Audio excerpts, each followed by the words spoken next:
Hai semuanya, coba kalian semua lihat deh video ini. Bagaimana perasaan kalian? Serasa tidak asing bukan? Ya, betul. Desainnya hampir sama atau mirip dengan kereta cepat yang sedang dikembangkan oleh Indonesia saat ini yang dikenal dengan Kereta Cepat Merah Putih. Kereta Cepat Merah Putih yang dipelopori oleh PT Industri Kereta Api atau Inka, yang bekerja sama dengan LPDP, BRIN, serta sejumlah perguruan lainnya. Nah, berbicara kereta cepat nih, banyak orang yang menganggap Inka terkesan memaksakan diri. Ya, kalimat ini saya kutip dari beberapa komentar dari viewer yang menonton video-video saya sebelumnya. Rasanya itu juga nggak salah, karena LRT Jabodebek yang juga merupakan buatan Inka, belum lama beroperasi saja sudah mengalami gangguan macam-macam, mulai dari kelistrikan, hingga yang kemarin paling viral nih, yakni tentang roda kereta yang cepat aus. Tidak berhenti di situ, bahkan seorang pelopor majunya Perkeretaapian Indonesia sendiri pada tahun 2015, yakni Bapak Ignatius Jonan, pernah berkata bahwa kereta buatan Inka belum layak untuk menjadi kereta penumpang. Kalau untuk kereta barang sih masih oke lah. Namun, tiba-tiba pada tahun 2022, kita dikabarkan bahwa Inka akan membangun kereta cepat, di mana kereta cepat saat ini standar kecepatan minimum yaitu 220 hingga 350 km per jam. Nah, selanjutnya apa nih yang kalian pikirkan? Apakah Inka akan berhasil? Jangan buru-buru meremehkan Inka, sebelum nanti kalian akan malu sendiri. Karena sejak tahun 2008, Inka sudah menggandeng perusahaan Eropa yang sudah mempunyai segudang pengalaman tentang perkeretaapian. Perusahaan tersebut sudah berdiri sejak tahun 1942 dan telah mengeluarkan 1.400 unit FLIRT, yaitu sebuah unit penggerak regional yang lincah, ringan, dan inovatif, yang telah dipesan oleh operator perkeretaapian di 16 negara yang tersebar di Eropa, Amerika, bahkan Asia. Perusahaan tersebut bernama Stadler Rail. Stadler Rail adalah perusahaan kereta api terbesar di Swiss dan salah satu terbesar di dunia saat ini. Perusahaan ini memproduksi berbagai jenis kereta api termasuk kereta penumpang, kereta barang, dan kereta metro. Stadler Rail juga memproduksi berbagai komponen kereta api seperti bogi, sasis, dan peralatan listrik. Bahkan, perusahaan ini sudah mampu membuat kereta dengan kecepatan 200 km per jam sejak tahun 1998. Kereta tersebut bernama New ICN atau Intercity Neigezug. Bahkan, kemajuan industri kereta api di Cina tak lepas dari campur tangan Stadler. Ya, betul, kalian tidak salah dengar nih. Tahun 2011, Stadler telah memproduksi kereta dengan kecepatan 350 km per jam yang bernama The Smiling Row. Kemudian, satu tahun berikutnya tahun 2012, mulailah uji coba. 2013 selesai dan berikutnya tahun 2014, The Smiling Row diekspor ke Cina. Nah, setelah nyampe ke Cina nih, kereta ini dikembangkan dan berganti nama dengan CRH380A.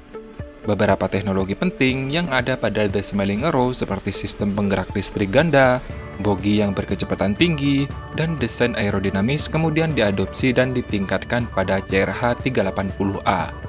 Kemudian secara resmi, Stadler bekerja sama dengan CSR Sifang atau yang sekarang berganti nama CRRC Sifang. Tujuannya untuk transfer pengetahuan dan keahlian atau yang kita sebut dengan transfer of technology dari pabrikan Swiss ke pabrikan Cina. Hal ini kemudian menjadi bekal penting bagi Cina dalam mengembangkan CRH380A secara mandiri nantinya. Dan satu lagi nih yang perlu kalian ketahui, CRH380A kemudian dikembangkan lagi oleh Cina yang menghasilkan tipe CR400AF. Ya, CR400AF adalah tipe kereta cepat yang ada di Indonesia saat ini yang berada di jalur Jakarta-Bandung. Jadi bisa dikatakan saat ini Inka sedang berguru pada gurunya Cina, bro. Yakin masih meragukan kemampuan Inka nanti dalam membuat kereta cepat nih? Selain itu, Inka sudah mendapatkan ilmu dari kakak seperguruannya nih, karena sudah membeli kereta cepat dari Cina, dan sudah mendapatkan beberapa teknologi bahkan sudah diterapkan pada kereta terbaru buatannya. Yang paling terasa nih bagi penumpang misalnya, seperti Passenger Information Display System atau PIDS, yang menampilkan informasi penting tentang perjalanan kereta api, seperti nama kereta, kelas kereta, nomor gerbong, waktu keberangkatan, posisi, waktu saat ini, waktu untuk sampai ke stasiun selanjutnya, dan waktu untuk sampai ke stasiun akhir.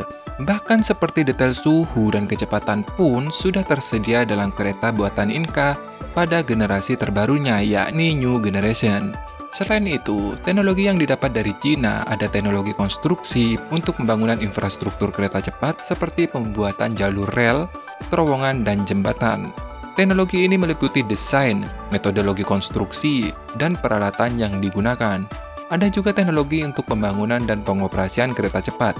Teknologi ini meliputi desain, komponen, dan sistem yang ada di kereta api. Selain itu ada teknologi operasi pemeliharaan, yang meliputi sistem kendali, sistem keamanan, dan sistem perawatan. Jadi nih, kalimat kereta buatan Inka tak layak untuk kereta penumpang itu sudah tak berlaku lagi bro. Karena di pabrik baru Inka yang berada di Banyuwangi sudah memiliki fasilitas yang lengkap. Pabrik ini dilengkapi dengan berbagai mesin produksi yang modern, seperti mesin bubut otomatis, mesin las, dan mesin CNC yang melakukan pemotongan atau pembentukan yang sistemnya terintegrasi dengan komputer, di mana sistem kontrol ini berfungsi untuk menerjemahkan program komputer ke dalam gerakan alat pemotong. Tentu, mesin CNC dapat menghasilkan benda kerja dengan presisi yang sangat tinggi, bahkan hingga 1/1000 mm. Gimana tuh? Bisa bayangkan tuh betapa presisinya mesin ini. Sebelum dipakai pun, kereta akan melakukan beberapa uji coba tes, seperti tes statis yang dilakukan untuk mengukur kemampuan gerbong untuk menahan beban statis, seperti beban berat badan penumpang dan barang. Tes ini biasanya dilakukan dengan menggunakan mesin uji hidrolik untuk memberikan beban pada gerbong. Kemudian tes selanjutnya yaitu tes dinamik, dilakukan untuk mengukur kemampuan gerbong untuk menahan beban dinamis, seperti beban yang disebabkan oleh gerakan kereta api saat melaju. Apakah itu sudah selesai? Belum, ada tes tabrak bro. Tes ini dilakukan untuk mengukur kemampuan gerbong untuk menahan tabrakan. Tes ini biasanya dilakukan dengan menggunakan simulator tabrak untuk mensimulasikan tabrakan antara dua kereta gerbong. Bahkan ada juga tes kebakaran, untuk mengukur kemampuan gerbong untuk menahan kebakaran. Tes ini biasanya akan dilakukan dengan menggunakan mesin uji api dan dipraktekkan langsung dengan membakar gerbong. Selain tes-tes ketahanan tersebut, gerbong kereta api juga harus memenuhi standar keselamatan yang ditetapkan oleh pemerintah. Standar keselamatan ini meliputi persyaratan tentang desain, material, dan konstruksi gerbong. Apakah itu cukup? Belum bro. Pabrik Inka yang ada di Banyuwangi sudah memiliki test track. Sebelum dipakai, harus menjalani test track untuk memastikan bahwa kereta api aman dan dapat beroperasi secara lancar. Tes ini dilakukan pada berbagai komponen kereta api termasuk gerbong, lokomotif, dan jalur rel, termasuk pengereman, tes akselerasi, dan identifikasi masalah jika ada. Jadi nih, jangan ragukan lagi deh kemampuan Inka di masa yang akan datang. Bahkan nih, gurunya Cina, Stadler saja percaya pada Inka, bahkan menginvestasikan uangnya sebesar 30 juta US dollar atau setara 450 miliar rupiah. Itu investasi pertama loh, tahun 2019. Entah kalau sekarang. Nah, kalau Stadler sudah percaya ke PT Inka, masa orang Indo sendiri ragu pada kemampuan Inka? Dan bisa disimpulkan bro, posisi kita saat ini, posisi Indonesia, sama seperti Cina pada tahun 2011 saat awal mengembangkan kereta cepatnya. Dan semoga saja Indonesia mengikuti jejak Cina bro. Kalau Cina bisa, harusnya sih Indonesia juga bisa. Sampai di sini dulu informasinya, terima kasih sudah menonton, semoga informasi ini bermanfaat. Sampai jumpa di video selanjutnya, dadah.